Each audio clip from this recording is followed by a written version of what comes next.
उस्मान गाजी सरदारी के मसनद पर बैठने से तकरीबन 22 साल पहले मंगोलों ने बगदाद को जलाकर राख कर दिया था।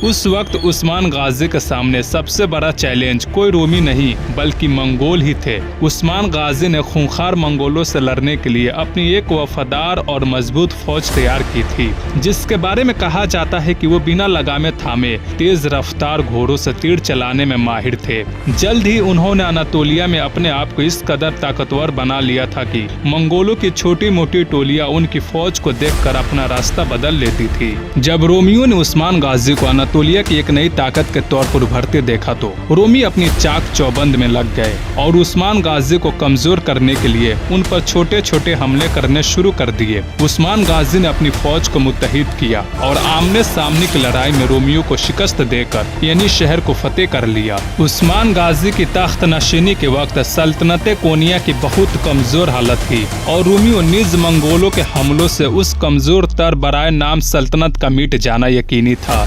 लेकिन उस्मान गाजी के तख्त पर बैठते ही उस तन बेजान में जान पड़नी शुरू हुई, जिसका सबसे बड़ा राज यह था कि उस्मान गाजी के साथ और अराकीन सल्तनत और फौज के सिपाही और रियाया सब उस्मान गाजी के हुस्न सुलूक से खुश और उनको महबूब रखते थे।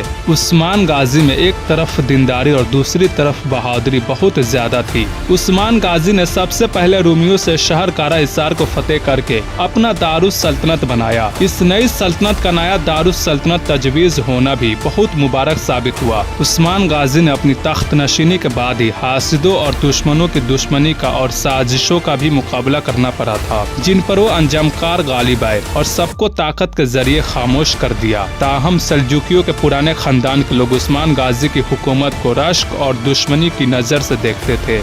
इस पर कोई ताज्जुब भी नहीं होना चाहिए। अगर उस्मान गाजी किसी मौका पर भी अपनी कमजोरी या खौफ का इजहार करते तो उनके दुश्मन यकीनन उनके खिलाफ फौरन उठ खड़े होते, लेकिन उस्मान गाजी ने हर मौका पर अपने आप को बेखौफ और निडर साबित किया। चुनांचे जब ईसाइयों ने शुरू ही में कोनिया पर हमला के लिए फौजें जमा की तो उस्मान गाजी ने सल्तनत के उमरा को जमा करके मशवरा की मजलिस कायम की। उसके बाद उस्मान गाजी ने हमला किया और ईसाइयों को शिकस्त देकर कारा हिसार पर काबिज हो गए और उसके बाद बजाय कोनिया की जगह कारा हिसार ही को अपना दारुस सल्तनत बनाया। उसके बाद उस्मान ने लगातार ईसाई इलाके पर हमले किए और एक के बाद एक दूसरा शहर फतेह करते और ईसाइयों को एशियाई कोचिक से निकालते गए। ईसाइयों के बादशाह कैसर कुस्तुनतुनिया ने जब देखा कि उस्मान गाजी का सैलाब बढ़ता ही चला आता है तो उसने मंगोलों से खत व खिताबत और क़याम व सलाम शुरू करके इस बात की कोशिश शुरू की कि मंगोल मशरिक की जानिब से उस्मान गाजी पर हमला करे ताकि वो ईसाइयों की तरफ से मुंह मोड़कर मंगोलों की तरफ मुतवज्जो हो।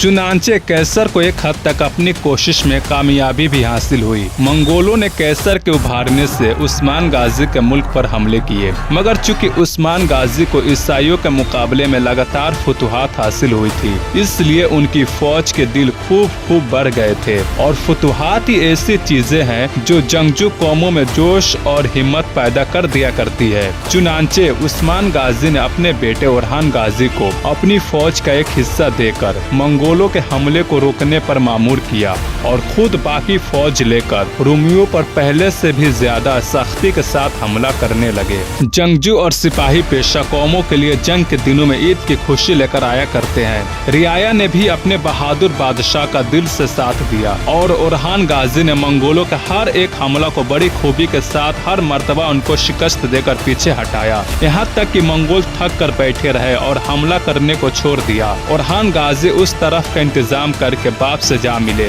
दोनों बाप बेटों ने ईसाइयों को मार मार कर पीछे हटाना और भगाना शुरू कर दिया। उस्मान गाजी एशियाई कोचिक को फतेह करते हुए शुमाल में बहरे अस्वद के साहिल तक पहुंच गए। इधर ओरहान ने ईसाइयों को मगरिब की तरफ भगाते हुए बुरसा को फतेह कर लिया। बुरसा एशियाई कोचिक के मगरिबी साहिल के करीब कैसरे रूम का एक जबरदस्त शहर था। उस शहर को जब ओरहान ने फतेह किया तो उस्मान गाजी साहिल बहरे अस्वद तक पहुंचकर कारा हिसार में वापस आ गए थे। बुरसा की फतह का हाल सुनकर उस्मान गाजी ने फौरन बुरसा का इरादा किया और अपने सरदारों को हुक्म दिया कि अगर मैं बुरसा पहुंचने से पहले रास्ता ही में फौत हो जाऊं तो तुम मेरी लाश को बुरसा में ले जाकर दफन करना और वहीं मेरा मकबरा बनाना, और आइंदा मेरे बेटे ओरहान को बुरसा ही में रहना और उसी शहर को दारुस सल्तनत बनाना चाहिए। चुनांचे उस्मान गाजी बुरसा पहुंचकर कई दिन बाद फौत हुए और उसी शहर में उनकी वसीयत के मुआफिक उनका मकबरा बनाया गया। ये वाकया सन 1326 ईस्वी का है।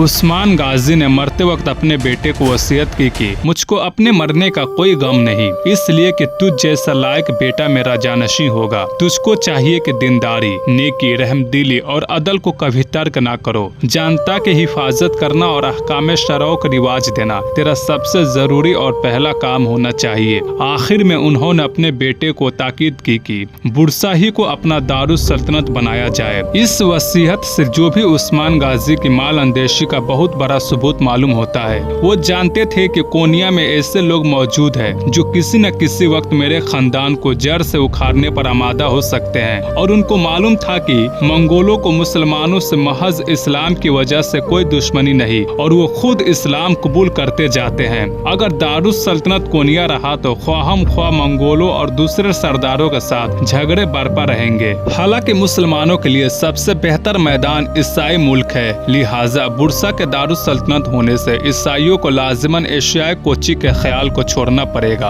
और वो दाराए दनियाल से इस तरफ आने की कभी हिम्मत न कर सकेंगे। नीज बुरसा के बादशाहों को आसानी से यूरोप पर हमला करने से और बल्कान को फतेह करने का मौका मिलेगा। उस्मान का यह ख्याल बहुत ही सही था। उनके जानशीनों ने उस्मानी उसूल को मद्देनजर रखा और उसी उसूल पर अमल करने का नतीजा था कि कुछ दिन के बाद उस्मानियों का दारुस सल्तनत एड्रियानोपल हुआ, जिसके बाद वो कुस्तुनतुनिया पर काबिज हो सके। जब सल्तनत उस्मानिया के बानी उस्मान गाजी की वफात के बाद उनके बेटे ओरहान गाजी तख्त नशीन हुए, उस समय अनातोलिया में खाना जंगी जारी थी। सारी छोटी बड़ी रियासतें एक दूसरे के आमने सामने थी। ओरहान गाजी पर तीन तरफ से खतरा मंडरा रहा था। एक तरफ से तो ताकतवर रोमी थे, तो दूसरी जानिब से दो मुस्लिम सल्तनतें कराची और करमानिया भी थी। इनसे भी ओरहान गाजी हालत जंग में थे।